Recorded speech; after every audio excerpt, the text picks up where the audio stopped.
En línea, invitado especial.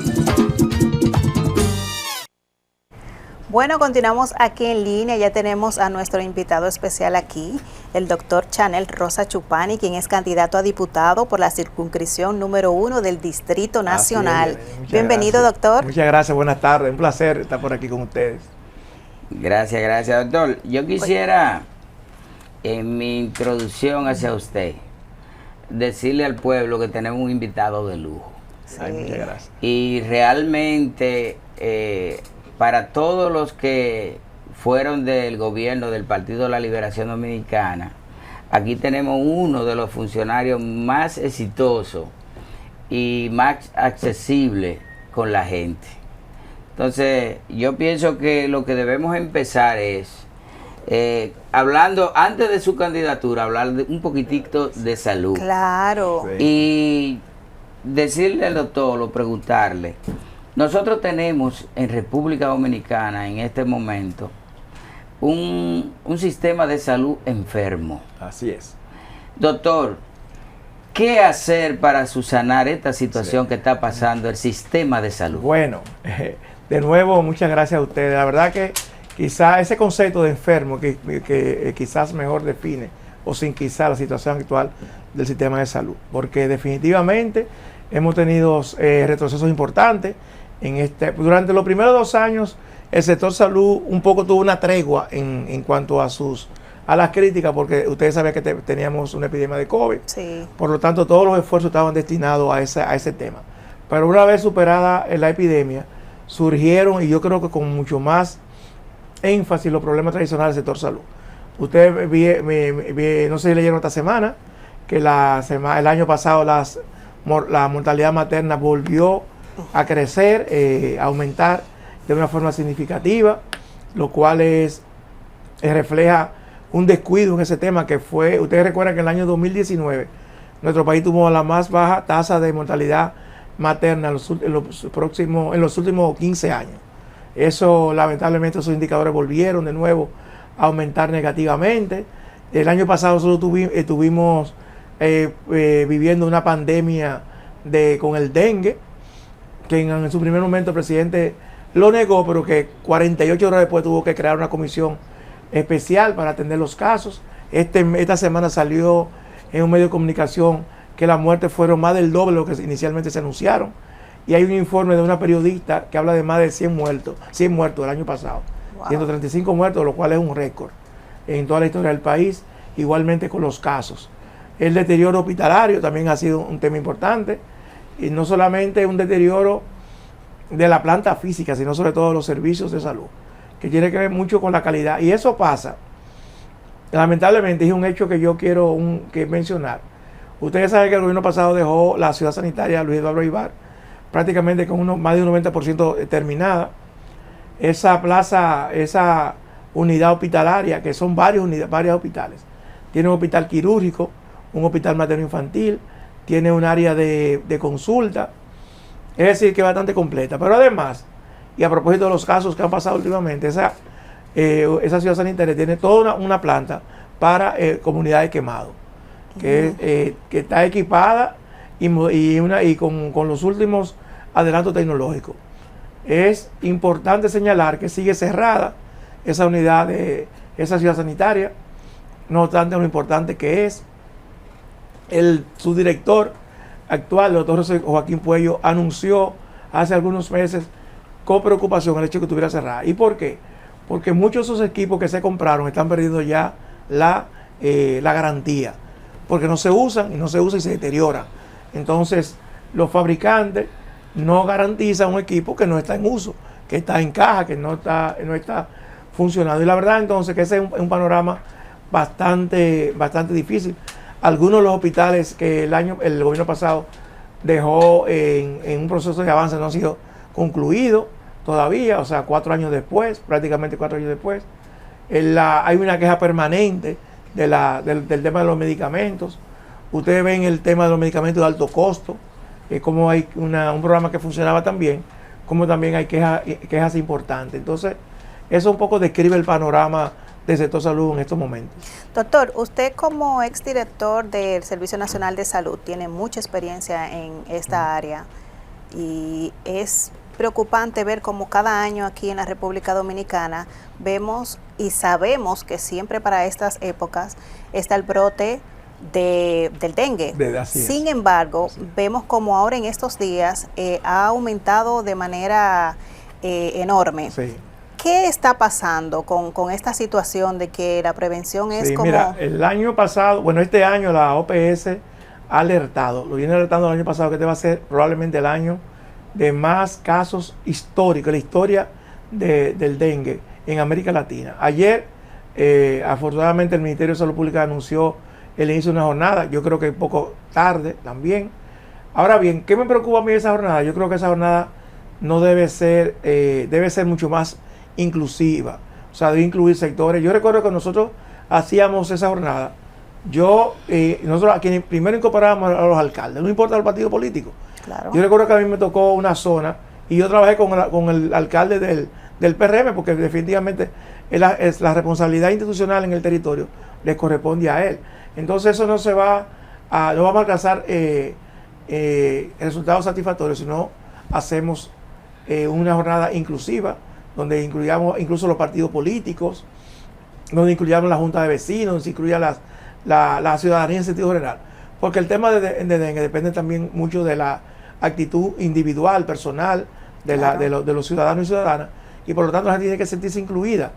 El año pasado recuerdo que el PLD propuso que una parte de la propaganda, de lo que se paga en promoción política, sea destinada a orientar a la gente en el tema del dengue, que reitero, este año va a ser un año bastante difícil y todos sabemos la cantidad de muertes que se produce aquí en nuestro país con ese tema. Entonces mi llamado es ese, que el gobierno incluya a los diferentes sectores y que haya una inversión mucho más alta en el tema preventivo, que es lo fundamental, sobre todo en promoción, que la gente sepa cómo cuidarse del dengue, cómo protegerse, cómo prevenir, cuándo ir a asistir al médico, inmediatamente tenga los síntomas asociados a esta enfermedad, para que evitemos la mayor cantidad de muertes posible.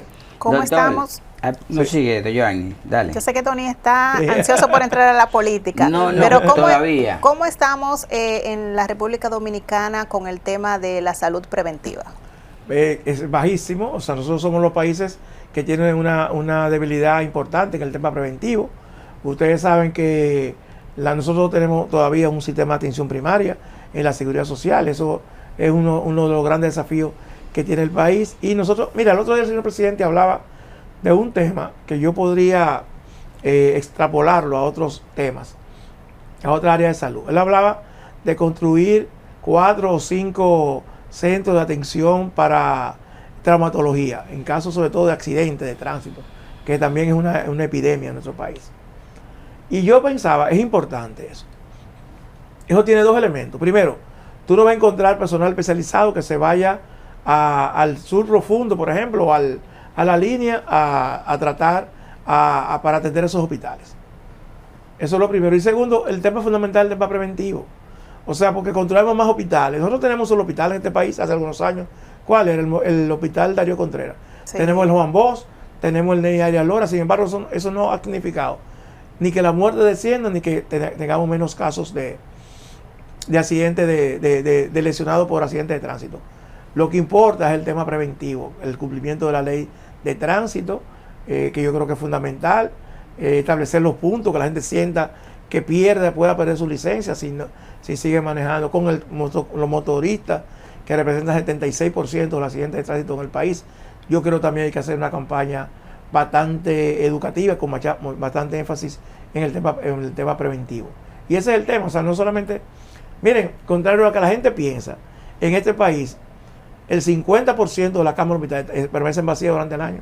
Sí. El 50%, lo que pasa es que nosotros asumimos que los hospitales es el Darío Contreras, es la maternidad de los Minas, el Moscoso Puello, pero el resto del país está bien vacío. Ustedes van, por ejemplo, al sur, al este, y de hospitales de 40 camas, en el año el promedio de ocupación es un 10%.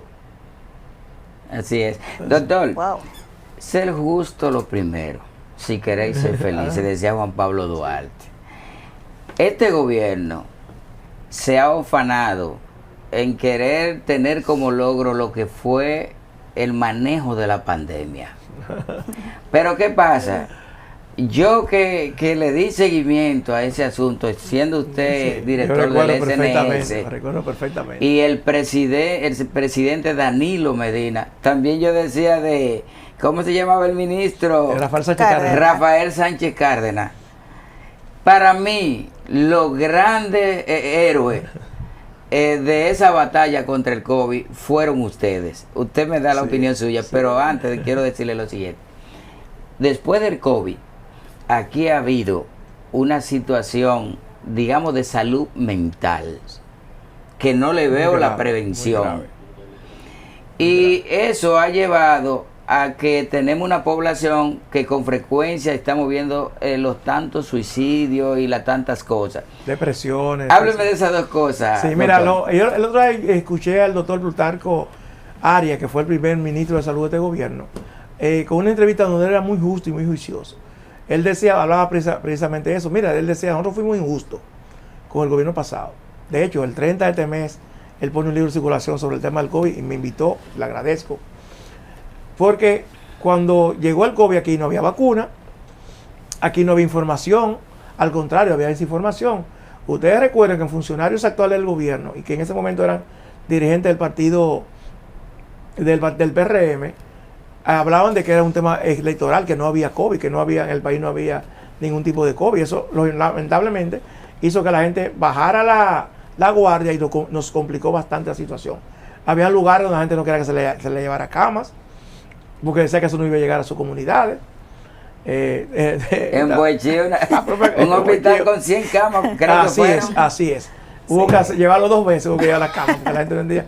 O sea que fueron situaciones muy distintas. O sea, había más conciencia ya con este gobierno. Y fíjense, lo peor que nos pasó a nosotros con el COVID fue luchar en un momento que había una campaña electoral. Sí. Porque en la campaña electoral generalmente nos volvemos mucho más mezquinos. Y recuerdo, señores, ustedes recuerdan que el gobierno, la oposición en ese momento decía que el toque de queda era inconstitucional. Incluso llevó al Congreso un anteproyecto de ley para declararlo inconstitucional. Una vez asumido el poder, se siguió con ese mismo patrón. Es más, en diciembre, el toque de queda aquí comenzó, recuerdo, a las 12 del día, para el 31 de diciembre. ¿Ustedes recuerdan que a las 12 ya estaba cerrado el país? Sí. O sea, que hubo mucha mezquindad. Y yo creo que el tiempo ha ido poniendo en su lugar cada cosa, pero había que estar ahí en ese momento, en un momento en que no había ningún tipo de conocimiento, no había vacuna, no había tratamiento, no había una incredulidad alimentada por la oposición, reitero.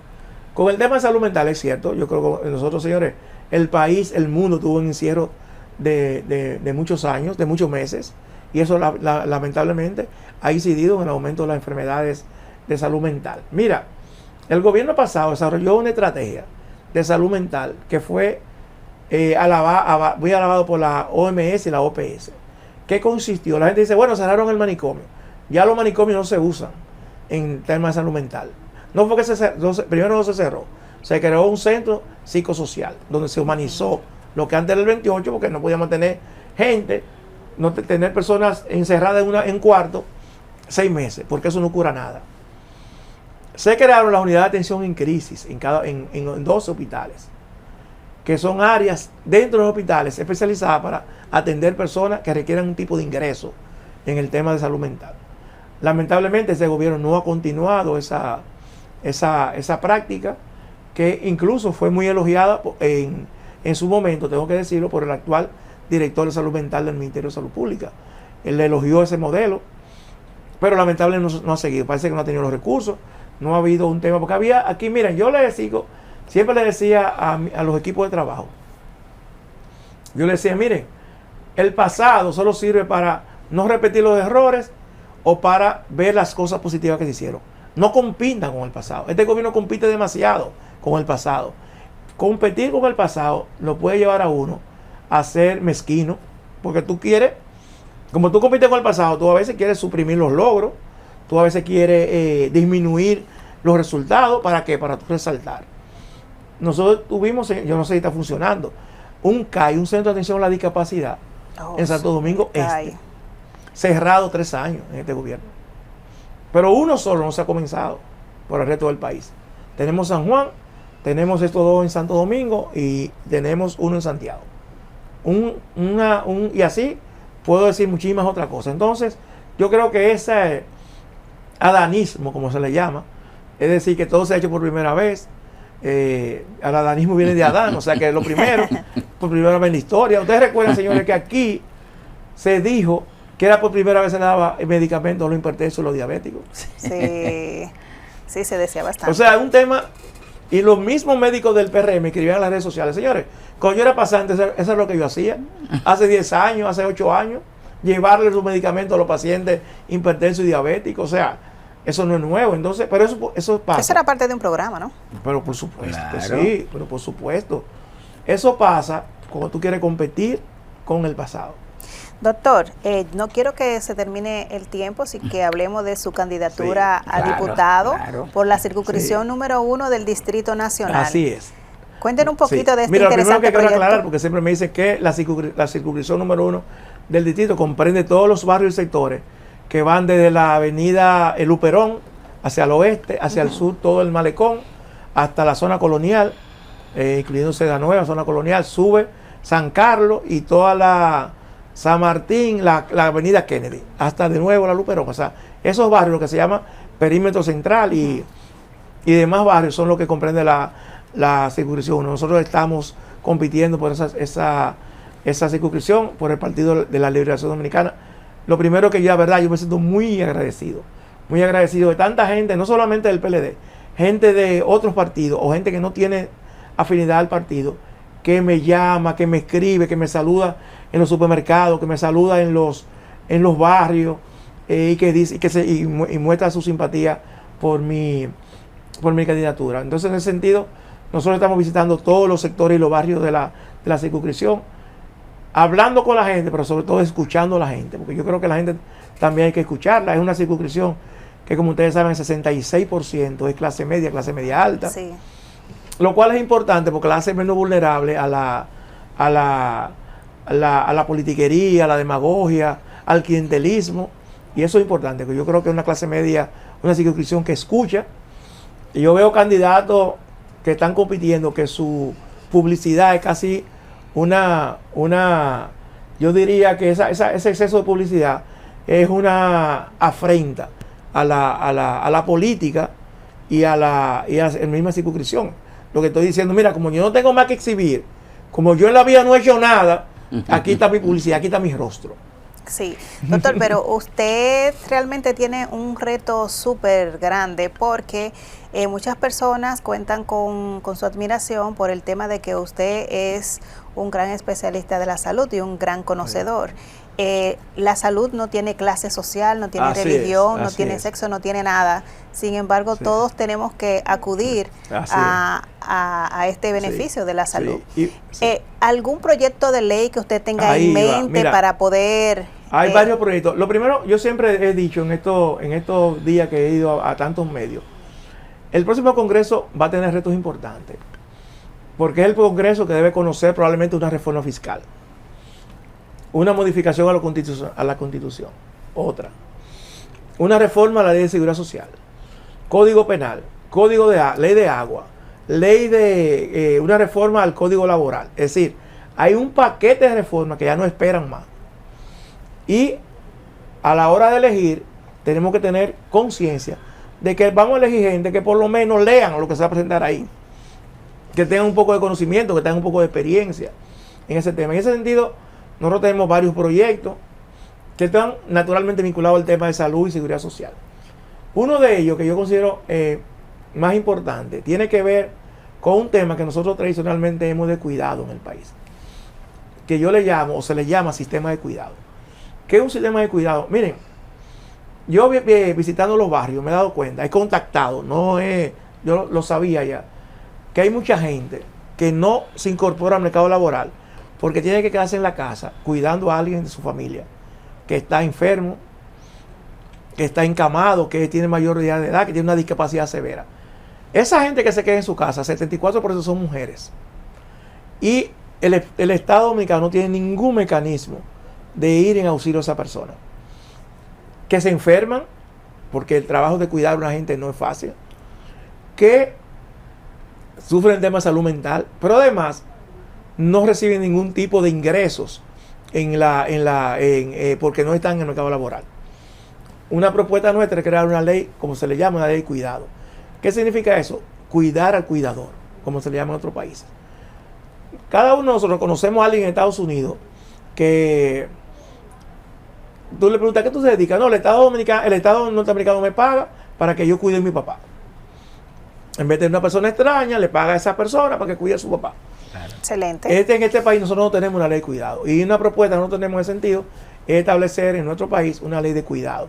Que esa persona sea favorecida por los planes sociales del gobierno, que esa persona reciba asistencia del Estado Dominicano. Porque la verdad que por años hemos dejado que reitero, 74% son mujeres, la hemos dejado en abandono prácticamente. Entonces, ese es un proyecto de ley que nosotros tenemos. Eso que usted puntualiza, doctor, son parte de estas debilidades que tenemos de la salud mental. Así es, así mismo es. Pero ese es más que salud mental. Ahí hay un tema de incorporación al mercado laboral, ahí hay un tema de desgaste físico, Exacto. ahí hay un tema de desprotección social. Hay otro tema, miren, no menos importante. La ley de seguridad social está cumpliendo más de 23 años que fue promulgada. En el Congreso hay un proyecto de ley que está apoderada de una comisión bicameral que estudia esa modificación, que debe conocerse en la próxima legislatura. Uno de los temas fuertes que nosotros vamos a tener, que en el 2030 la gente va a recibir pensiones ya masivamente. Los que hoy cotizan a la seguridad social van a recibir su pensión. Los estudios dicen que tú vas a recibir el 20% de tu último salario como seguridad social, como pensión. Es decir, una persona que gane 10,000 pesos, poner un ejemplo, va a recibir 2,000 pesos de pensión. Ok. A eso tenemos que buscar solución. Claro. Pero eso no se resuelve con más afiche. Eso no se resuelve ni siquiera que yo lo diga aquí, porque eso tiene que tener una experiencia, como te digo, una pasión por esos temas. Que es lo que tenemos que exigirle a la gente con la cual nosotros vamos a votar. Porque que vaya un día y nos regale algo, eso no pasa nada. Luego nosotros sufrimos la culpa, sufrimos de que tenemos 4 años con legisladores que no responden a las expectativas, a las necesidades, a las prioridades nacionales. Entonces, ahora es el momento de la gente elegir personas que cumplan con esos requisitos. Doctor, realmente lo que le voy a preguntar, ya yo lo he preguntado a mucha gente. ¿Cómo están sus números? Porque ya yo lo sé. Están bastante altos, pero usted me lo dirá. Sí. Y como usted decía, yo sé que el que tiene una obra realizada no necesita mucho de afiches. ¿Y qué piensa el doctor Chanel con respecto a lo que es la juventud y la mujer dominicana? Sí, mira, bueno, nuestro número va muy bien. La verdad, y no lo digo por autocomplacencia, nosotros estamos en encuestas que nosotros hemos visto, estamos muy bien, y yo eso lo agradezco enormemente. Y además, eso es un compromiso enorme para uno.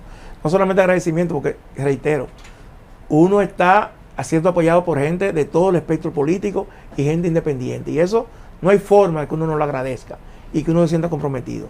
Ese es un tema importante. Lo otro, lo de la publicidad es un tema, la publicidad es un tema importante. Nosotros hemos estado colocando alguna valla, por supuesto, no podemos competir. Y es bueno porque la gente así conoce más a uno, el rostro, el nombre, asocia el nombre, el número, que en el caso mío es el 6. Y para eso sirve para eso. No puede ser que sirva para convencer a la gente que debe votar por uno porque tenga más publicidad. Eso es lo que yo reclamo. Entonces, en ese sentido, reitero mi agradecimiento enorme a toda la gente que me ha estado apoyando de diferentes aspectos políticos. ¿En qué casilla le encontramos? La casilla número 6, Partido de la Liberación Dominicana. Bueno, desearle, doctor, muchísima suerte en esta contienda del 19 de mayo y esperamos verlo aquí ya. Sé que los números estén buenos, seguro. Sí, no, yo sé que ese 6... Yo no cambio, señores, yo no cambio. Ese 6 de Chanel va a ser aventajado. Y ojalá que sea el más votado. Muchas gracias. Sí. Gracias y aquí estamos a sus ustedes, órdenes. muchas gracias. Buenas tardes, doctor. En línea, invitado especial.